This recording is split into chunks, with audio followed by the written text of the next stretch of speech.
All right, good morning, everyone.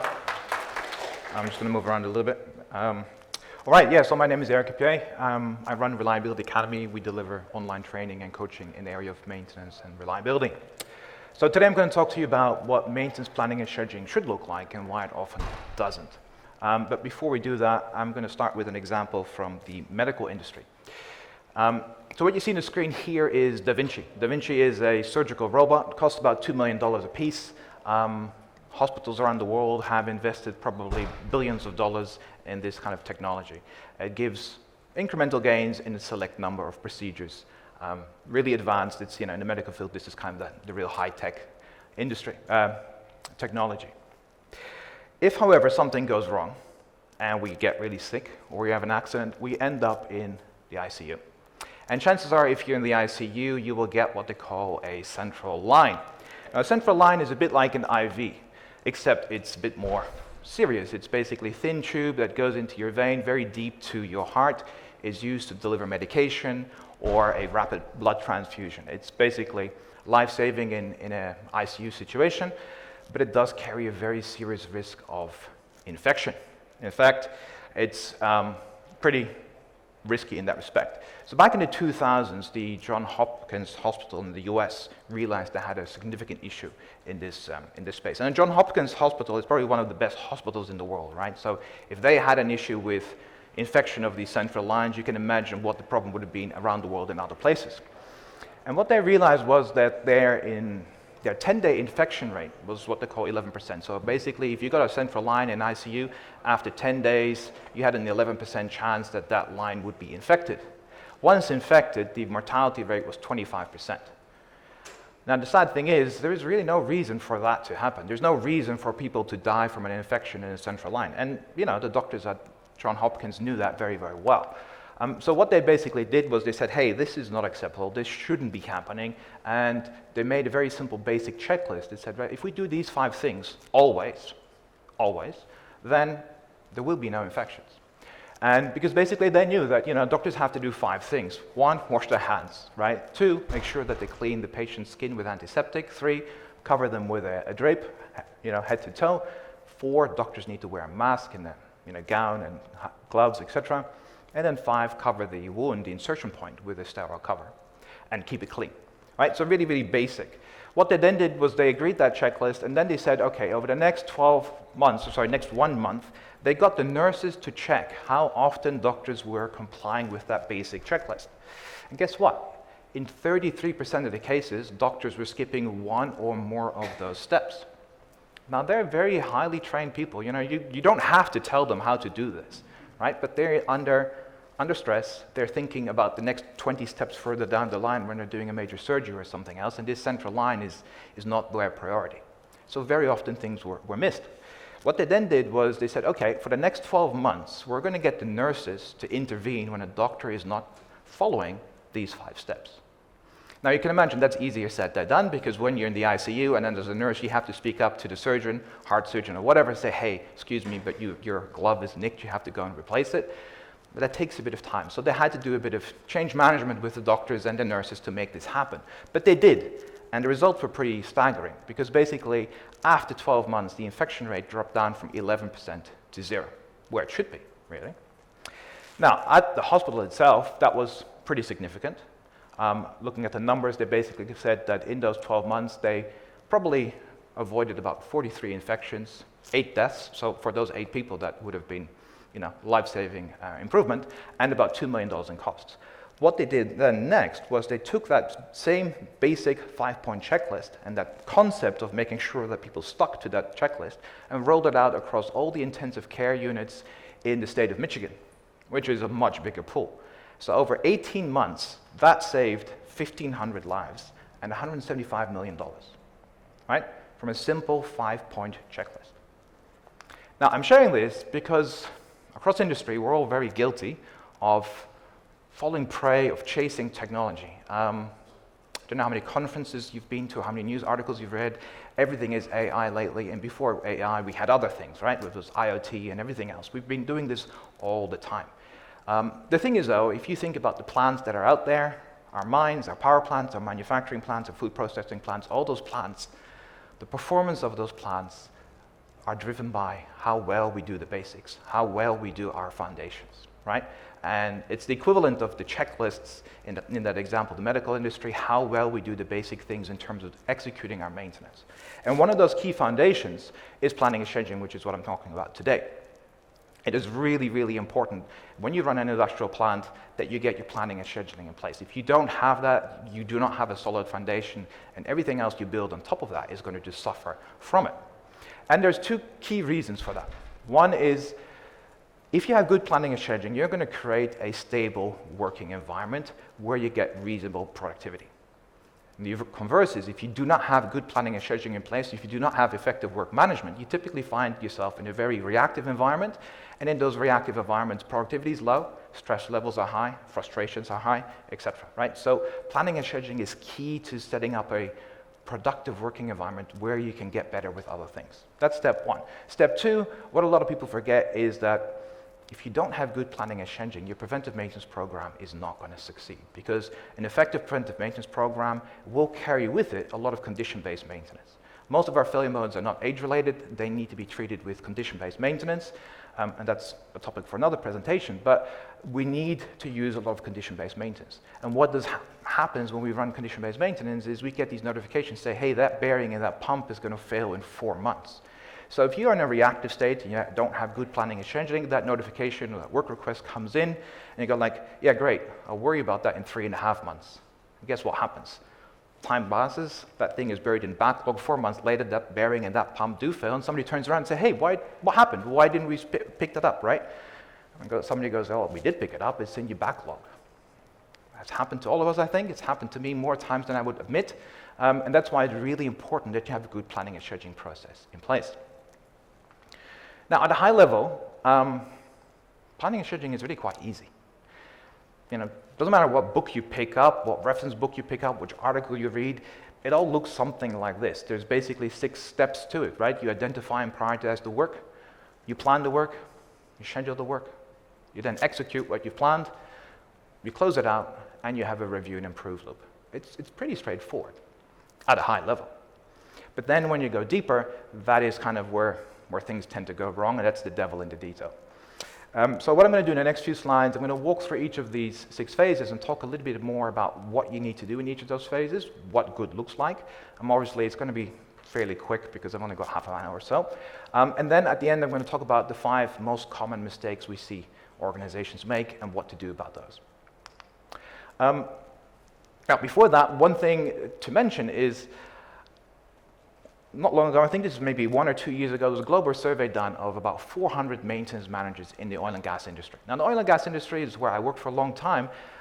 It's a pretty mature industry in terms of maintenance. The consequences of failure are pretty significant. It's not a bad industry in terms of overall maintenance performance. But what was pretty shocking, at least I found, was that in that survey, 71% of maintenance managers actually admitted that planning and scheduling, work management, was their single biggest challenge. So after decades of knowing how this process should run, what is in essence a relatively simple process, we still have so many organizations out there struggling with it, right? And it's not so much the actual process, it's the fact that you actually have to get a lot of people working together, and if you want to change how all those people work, it gets a lot more complicated. So let's have a look at what needs to happen in each of those phases. So we start with the identification and prioritization. And there's 3 key things here that need to happen. First of all, we need to make sure we get good quality work requests coming in. This is where a lot of organizations go wrong already. The typical example is, pump broken, right? That doesn't help the planner in terms of what needs to happen. So it's really important that you set a quality standard for your organization that says, right, a good work request, this is what is in it. Now, there's all kinds of tools and techniques you can use nowadays. You can attach pictures and everything else, but you need to be clear about what a good work request looks like, what the planner needs to get in terms of information, so that he or she can actually prepare the work and get that work order planned, right? You then need to make sure that you have objective prioritization. I'm going to talk more about that because this is one of the big mistakes a lot of organizations have. They do not have good prioritization, so they get a lot of work that comes in and that breaks the schedule. Right? So the prioritization it's helpful for managing your backlog, but the most important part of the prioritization is actually to protect your schedule. Because what you need to be running is a frozen weekly schedule. And if you have a lot of new work requests come in that you don't prioritize properly, they break your schedule, and that causes havoc, and we're going to see that in a minute. Once we've prepared a good quality work request, and it's approved, and it's properly prioritized, it's handed over to the planner, right? The planner then takes that, identifies what needs to be done, how that needs to be done, what resources are required, what parts are required, do you need external resources, do you need to hire equipment, do you need access, all those kind of things need to be identified, need to be documented in your work order, and potentially, depending on the complexity of the task, maybe also in a work pack. What happens in a lot of organizations is that role of the planner has been watered down to an administrative role. It's seen as somebody who just types stuff into SAP or Maximo, whatever system you use, rather than actually realizing that to do that, you need somebody who understands that work. You know, you can't plan a pump overhaul if you've never overhauled a pump in your life. Yeah, sure, you can put it all in SAP or Maximo and type it in if somebody else tells you, but you're not going to be able to create a good work plan, right? And that's what happens in a lot of organizations. So you want to have planners who actually understand the work that they're planning, because otherwise they can't prepare the work so that the execution crew can do it with minimal delay. The other key thing is that you need to make sure that you allow your planners to actually plan. What happens in a lot of organizations, especially if you do have technical planners, they typically become people who are in high demand, right? So technical planners who understand the work or the equipment, they understand the CMS, they know where all the documentation is because they've learned over the years where to find this, how to source parts, where to find materials and documents and drawings, all those kind of things. So they're the first people to get asked for all kinds of things. And so what happens in organizations, planners spend most of their time, well not most, but a lot of their time in meetings, being asked to do certain things, doing admin, expediting parts, organizing purchase orders, covering for supervisors, right? So it happens a lot that you drag your planner away from actually planning. And guess what? Now all your work orders for the future weren't prepared properly, and you suffer from it. So it's really important that you let your planners actually plan, and you don't drag them into other admin role. Well, once you've prepared your work orders, you go into the schedule, and what we really want to be doing is you want to be building a frozen weekly schedule. So what you do is, for example, if you run your schedule, say, from Monday to Sunday, what a lot of organizations do, you typically then agree that schedule, lock it in on Thursday. So on Thursday afternoon, everybody knows all the work that's getting done the following week. So you freeze 1 week, and then typically you would have 1, 2, or 3 draft weeks behind it. Right? That is your frozen weekly schedule with the drafts behind it. That's get handed over to the supervisor, who then executes that. And at the end of the frozen week, you measure how much of that work got done, and you understand why things didn't get done. So that's a key thing, that the following week you analyze, okay, well, what was it like? What was our schedule compliance like? Which jobs didn't actually get done, and why didn't they get done? Right? Big bone of contention is always, how full do you load your schedule? There's a lot of organizations say, hey, we always have break-ins, so we're not going to load the schedule to 100% of capacity, we're going to allow for break-ins. Guess what happens? You'll have break-ins. Because when you schedule to, say, 80% of capacity, you always have time for break-ins. And there's never this kind of drive to push things away. So the best practice is schedule to 100% of capacity, make it really hard for people to break into the schedule, and then just accept that your schedule compliance is not going to be 100%, because you will always have some break-ins. But you will also have weeks where you maybe have no break-ins, except if you schedule to 80% of capacity, because then you will always have break-ins, right? Then the third point is, make sure you schedule both short-term and long-term. So the frozen weekly schedule I talked about, plus the 3 weeks draft, that's your short-term scheduling, right? That's giving to your crew. But at the same time, you need to have a long-term maintenance schedule, 2, 3, 6, 12, 18 months, depending on the industry, depending on the plant. And that is where you have the opportunity to really group work together. That's hard. That grouping of work is where you can drive huge efficiency in your maintenance, right? Because what happens in a lot of organizations, next week we shut down a pump to do a PM or replace the filter. 3 weeks later, we do it again because the relief valve is due on the same system. 2 months later, we do it again because the transmitter has to be calibrated. And in between, we have a corrective, right? So over a period of 2 or 3 months, we might be shutting down that pump 4 times. That is really difficult to spot when you're scheduling on a weekly basis. But if you run your long-term schedule in parallel, and you look at work by equipment, by operating package, however you do that in your plant, you can suddenly say, hey, I've got work here, here, and here, let's group that. Right? So now we're shutting down the equipment only once. That can be a production benefit, but even if it's not a production benefit, you avoid 4 shutdowns, you avoid 4 permits, you avoid 4 isolations, you avoid 4 times preparing the work site. So there's huge gain by that simple concept of looking ahead and grouping work. It's very simple. some reasons, a lot of organizations are not doing it effectively. So once you've built your schedule, your frozen weekly schedule is then handed over to the crew to execute. It's now owned by the supervisor, right? Things go wrong, it's for the supervisor and their crew to sort out, right? So if you have a break-in, it doesn't go to the planner, it goes to the supervisor and the crew to sort out, to deal with it, to source the materials, to do whatever needs to be done to get that work executed if it truly is a break-in. If you open up a pump or another package and you go, oh shit, there's a lot more work here than we anticipated, right? There's discovery work. Well, that is for the supervisor to manage and to decide whether you're gonna, take the hit in your schedule, or you're gonna say, well, actually, we're not gonna do this now, we'll do it in 3 weeks' time. If you don't have the parts, you have no choice, right? But the supervisor owns the frozen weekly schedule. He or she's gonna delegate it to technicians, and is on a daily basis gonna make sure that that work gets done. Some organizations try and schedule down to the day. In most industrial plants, there is really no value in trying to do that, other than you're going to create heaps and heaps of work trying to schedule. Because what happens with industrial maintenance is it's so easy to get a variation in an industrial plant, right? You go and do a job, and suddenly a 2-hour job turns into a 4 or 5-hour job because those bolts won't come loose, or because it's really hot today, or whatever, right? It's very easy for a 2-hour job to become a 4 or 5 or 6-hour job. And so your schedule always has variation. And if you schedule down to the day and you insist on that, you're asking for something that isn't really valuable. So typically we find a frozen week is the best balance between having a manageable amount of work that you freeze and you agree to as a target. Some organizations try and freeze a month. I had a client not long ago who did that. Didn't really work. It's just too much, right? And there's also no value in trying to freeze what PMs you're doing in 4 weeks from now. Nobody needs to know. So as we said, it's really important that the supervisor manages this. So they deal with break-ins, they deal with discovery work, and you keep your planner away. Now, unless the plant is on fire or completely shut down, fine, then you ask your planner. But do not let your planner get involved in day-to-day emergencies or jobs that weren't perfectly planned. You give that feedback after you've done the job, but you don't do that in the week, because otherwise you'll be continuously dragging your planner away from the work, and you'll suffer from that. Once we've executed the work, we're going to close it out. Now, what happens in a lot of organizations, they tend to think that closeout is just a bunch of admin.